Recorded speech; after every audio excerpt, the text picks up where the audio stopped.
What's crack-a-lackin'? It's your boy Broshmo, just in case you did not know. So we're back again for another off-season where I'm the GM and I get to decide what to do with probably your team. I assume you're checking this video out because it's your team or you're interested. So we're gonna go through the off-season, we're gonna go through free agency, we're gonna go through a 2020 NFL mock draft. Then I'll show you the starting lineup at the end of this. Rules in mind. Yes, there are rules. I can't trade players because I couldn't find anything that lets me trade players for picks. So if I release a guy, I'll let you know if I think that I would rather try to trade that person. As well as when it comes to starting lineups, I'm not doing your base 4-3, your base 3-4. I'm doing basically what position saw the most time on the field. So that's how I'm assembling the starting lineups. But before we get into it all, go ahead and become a bro, subscribe, and leave a thumbs up if you enjoy the video. Combine is this week. I'm recording this Monday, so a lot could change with all of this. But Combine's this week, so I'm going to be watching good deal of that. Not so much today. Today's just the weigh-ins. But I'm gonna have a new mock draft next week, and I'm gonna reshuffle my rankings. I don't know how I'm really gonna. I don't know if I want to go through more ranking videos with you guys, but just because it becomes redundant after a while. But I'm gonna bring out a big board. I don't know if it's gonna be a top 50 or a top 100 yet, so be on the look for that. Plenty of draft content on the way. I am going to do a watch along for the NFL draft all 3 days. It's going to be wild. It's going to be fun. It's going to be kicking back here, chilling. So, yeah, if you want to hang out, let's hang. Let's go ahead. Let's get into the nitty gritty.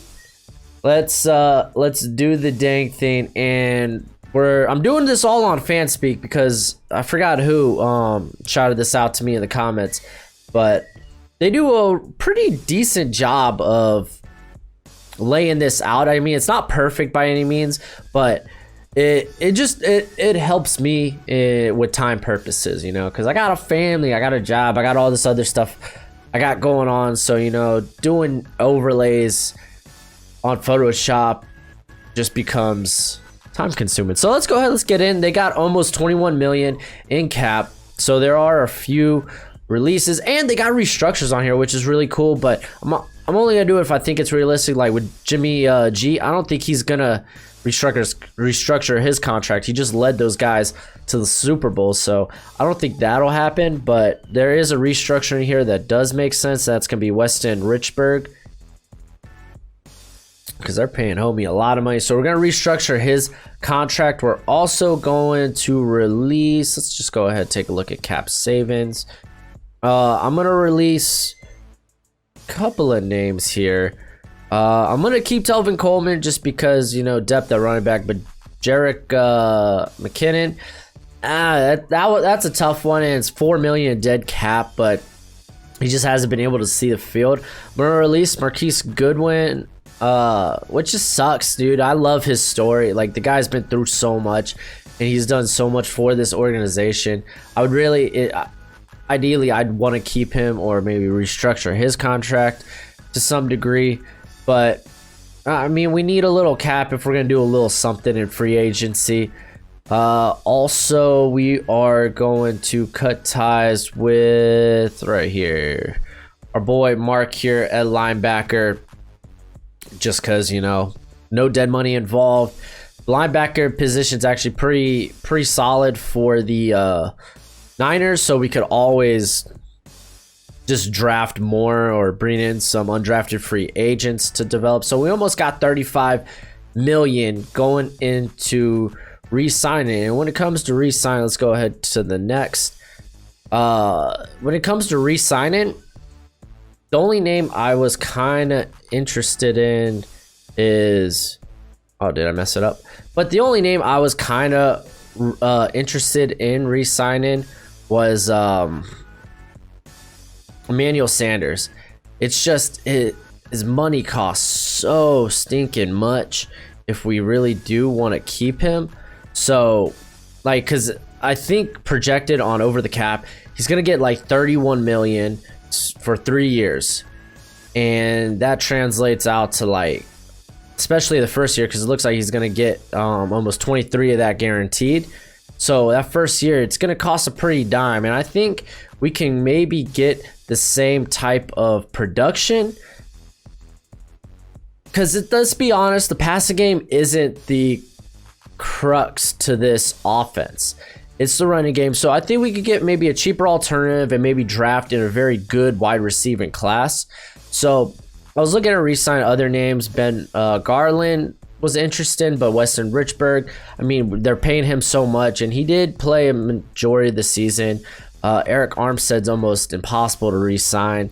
Ronald Blair was an interesting name, but they got Solomon Jones there that kind of plays the edge and kicks inside.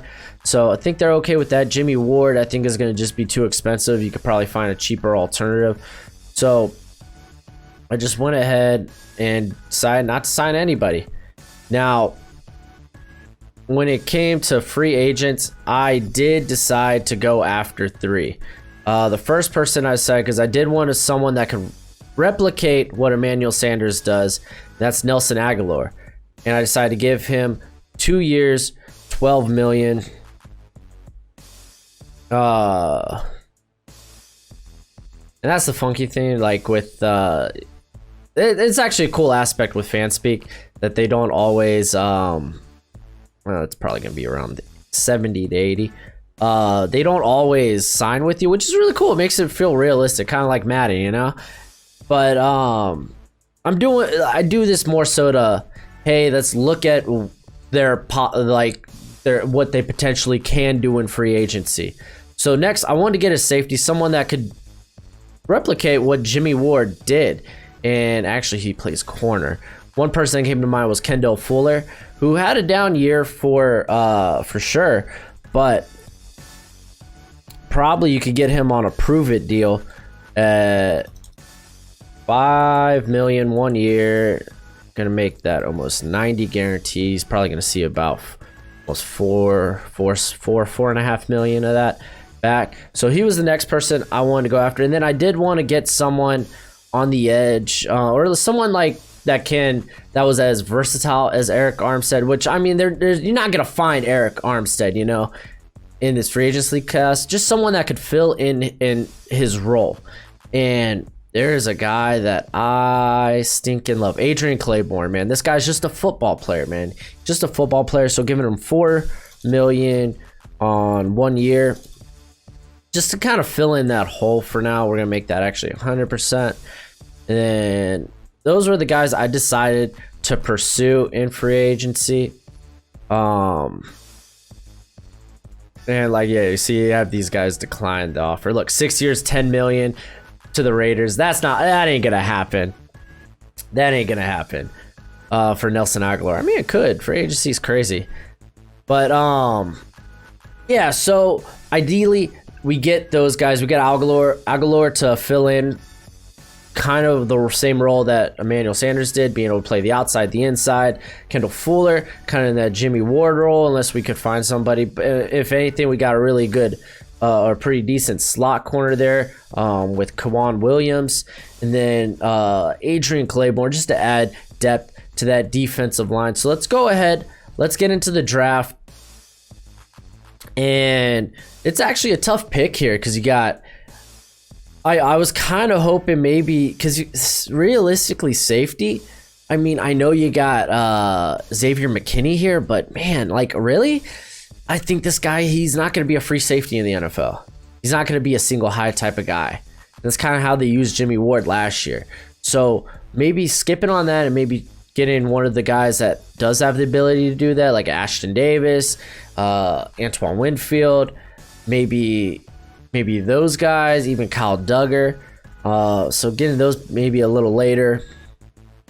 Corner wouldn't be bad. Jeff Gladney. Trevon Diggs being here too is very interesting. Just because Richard Sherman can't last forever, you know. And they were doing having a deep corner like depth is like, it's not a bad thing.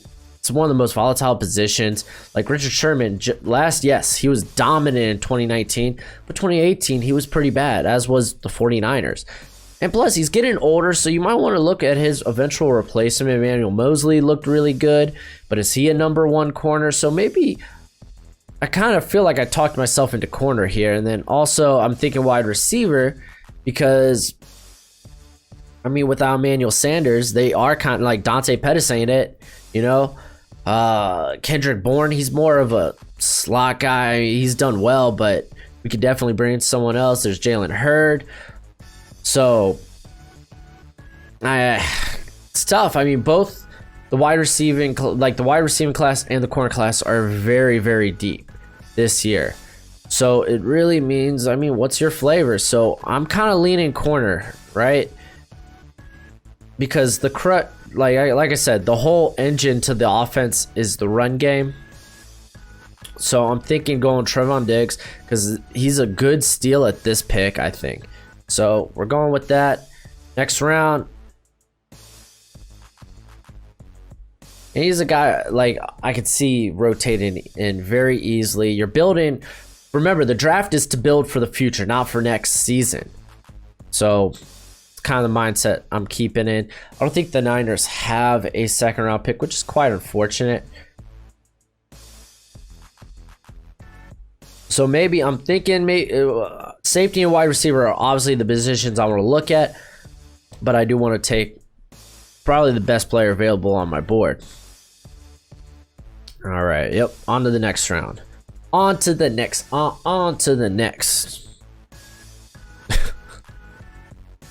Courtney. So, I mean, ideally, we're going to go with the two-headed beast of Raheem Mostert and Tevin Coleman again next season, and not our pick yet. But Denzel Mims sitting there. Oh, well, he was sitting there. Ta-ta and bye-bye. I was going to say, I wouldn't be opposed getting a center or guard either. They don't even have a third rounder? Oh my. Done so many like 3-round mock drafts, you'd think I would have known that. It's a lot to keep track of. So there's still a lot of quality receivers on the board here, you know? Taking a look at safety, the ones I wanted, yeah, figures they're gone. Terrell Burgess wouldn't be a bad pick either.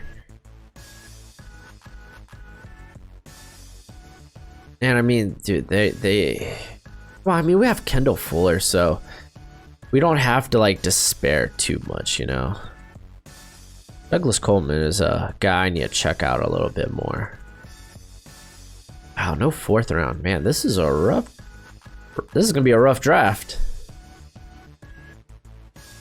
I can see the Niners straying down from that first pick to accumulate more picks, definitely. Because this is a draft class you want to have a lot of picks.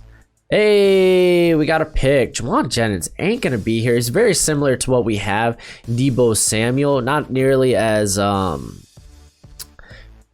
fast, I would say. But there is the speed of Courtney Davis right there, looking us in the eye. Antonio Andy Goldman. I mean, the thing is, we got rid of our speedster in Goodwin, you know, so I do want to replace that. Courtney Davis would do that here in the 5th round.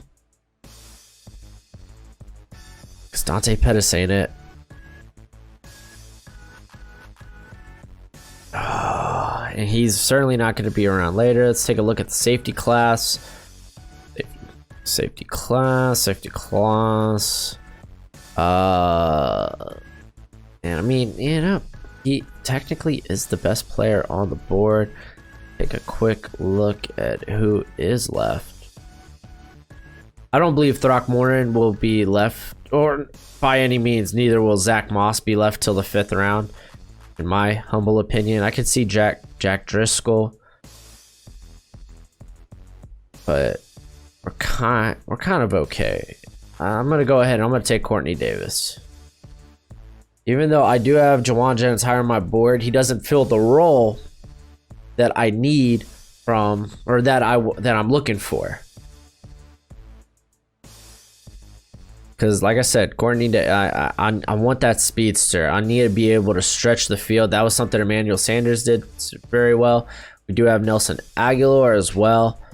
And then back to our pick.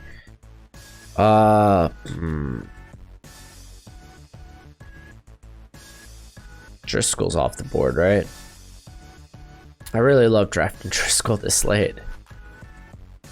All right, so Geno Stone's a guy I think he's gonna have a really good combine. But hopefully you're not seeing this too late and he actually dudded. Yeah, and I think that's probably our pick.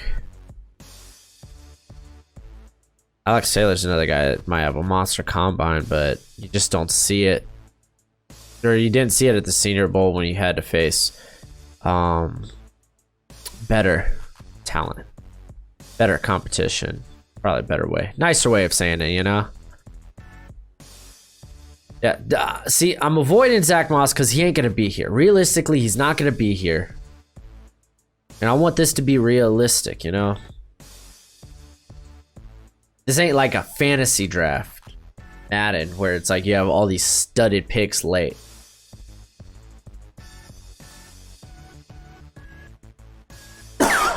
All right, so maybe I wouldn't mind toying with the idea of the offensive line.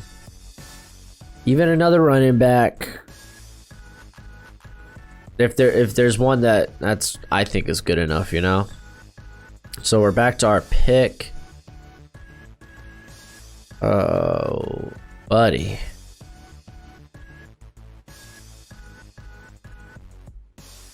AJ Taylor's interesting, but Willie Gay Jr. is a guy I swear he's gonna fly up boards as long as he interviews well, because he's gonna blow up the combine from a physical perspective. 240, can maybe run a 4.4 at linebacker. That's just ridiculous. So I don't think he'll be here. So let's just go ahead ixnay him. Olawale Bediku is interesting. Rob Windsor. I don't think the defensive line's something though we need to address.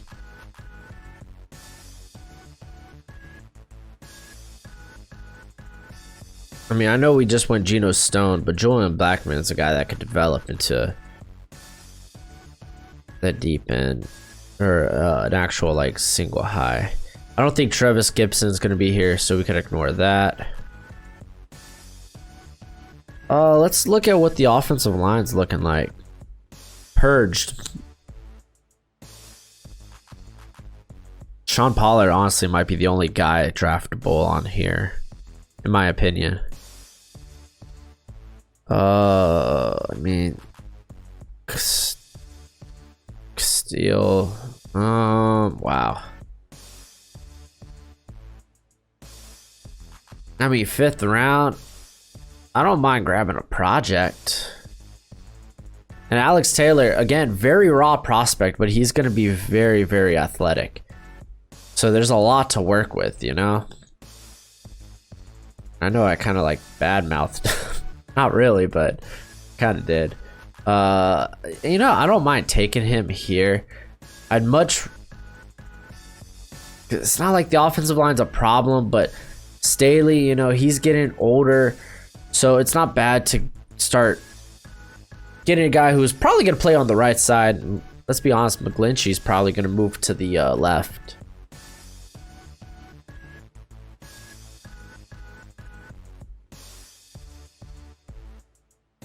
Man, tough draft. Is it us? Yeah. Again, if you weren't hearing me before, we're ignoring Willie Gay because realistically he might not be a 7th rounder. You know, I'll take the work in progress. I don't mind that.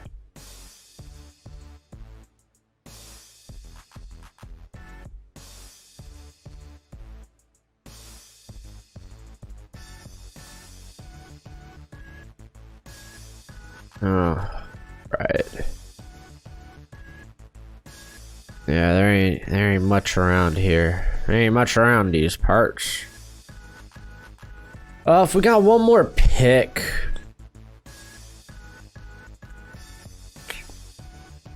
Like, what to do? What to do?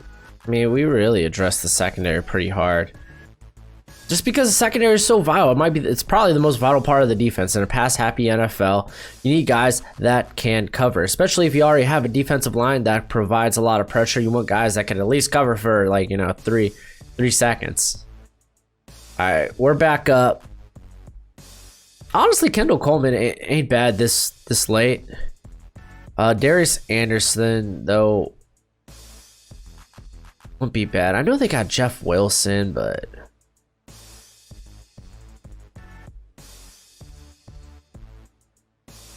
oh man, Steven Sullivan would be an interesting name. And I'm not opposed to grabbing a linebacker because Francis Bernard, another, granted, he's a little up there in years, but he's one of the older guys in this draft class. Just take a look. Just take a look. It's in a book. Reading Rainbow, baby. I remember first grade. Ooh, Marcel Spears Jr. That's a guy I really, really like in this draft. Yeah, we're starting to get too much in the weeds here. So let's go ahead and let's just draft talented individual. I'm gonna go with Darius Anderson.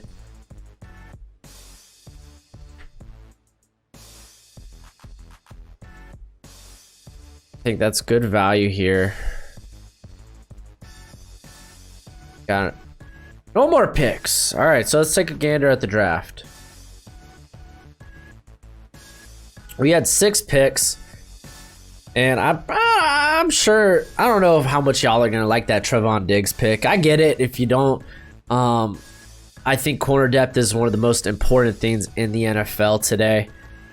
And with Richard Sherman getting up in years, Witherspoon ain't what's his name, right? Did I get that right?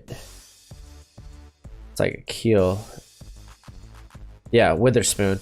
He's kind of been hurt, but he played pretty well last year on a good bounce back year from 2018. Quan Williams played well in the slot. So I mean, it's not bad. You're looking at your future. Well, hopefully, in theory, there's really no replacing Richard Sherman, but you're looking at the guy who will eventually inherit his position, so to speak. Courtney Davis comes in, gets us some speed because we do need a stretch. At receiver, you need to be able to stretch the field. If you can't take the top off of defense at any given time, then what are you doing? They're just going to play up close in the box. And then that run game, gone. Geno Stone, some good depth at safety. Alex Taylor's a good developmental prospect. Same with Julian Blackman. Darius Anderson provides some depth at running back. So overall, I think we did good. So let's go. Let's take a look at what the team will look like. So the starting lineup, we're going to go with the offense first, of course. Jimmy Garoppolo sitting there at quarterback. Raheem Mostert, but he's going to be splitting time there with Tevin Coleman. And then I include fullback. Like I said, I'm including the guys that have, like, the positions that have seen the field the most, and they include their fullback a ton because he's very dynamic. He's in the pass game. He's a very good blocker. They love to run the football. Receiver, we got Samuel and Aguilar. I believe if they go to a 3 wide receiver set, Aguilar will kick into the slot, allowing Courtney Davis, Dante Pettis to come in and serve as that vertical type receiver. You got George, not Greg, but George Kittle. I don't know why I keep calling him Greg. And then the offensive line is the same from last year, so you can't really hate it none. Looking at the defense, you got Bosa, Ford sitting there on the edge looking scary. Buckner, Solomon Thomas, who could play on the edge, could kick inside as well. So defensive line still looks really good. Yeah, no Eric Armstead. That hurts a little bit. Fred Warner, Kwan Alexander. Remember, you got Greenlaw as well. And then the cornerbacks, I got Richard Sherman. And then I got Emmanuel Mosley as the current starter. I believe him and Trevon Diggs could probably split time rotating there in and out. And I mean, if an injury occurs, then Diggs could step in instantly. Kwan Williams. You also got Witherspoon there as well. And then I got Kendall Fuller right now, manning the free safety spot. But keep in mind, we do have Geno Stone at any moment that could come in. If Fuller isn't playing that well at free safety, you could always bump more into like a dime package slot like guy. And then Tart as our strong. But that's it for the video. Go ahead and do the YouTube thing. It's always much appreciated, much obliged. I think for the most part, it was the status quo for the 49ers. They don't really have like this offseason. I think it's more so about keeping some key pieces, or at least I would say it's more so about getting some depth and getting some cheaper alternatives to some of the key pieces that they're losing. Again, like me personally, I rather build through the draft, and they only have one pick in the first 4 rounds, which makes it kind of tough. So, I mean, I bet you they will trade down, which would be the wise decision to do. But go ahead and let me know what you think in the comment section below. And yeah, until next time, you be easy, my friends. Later.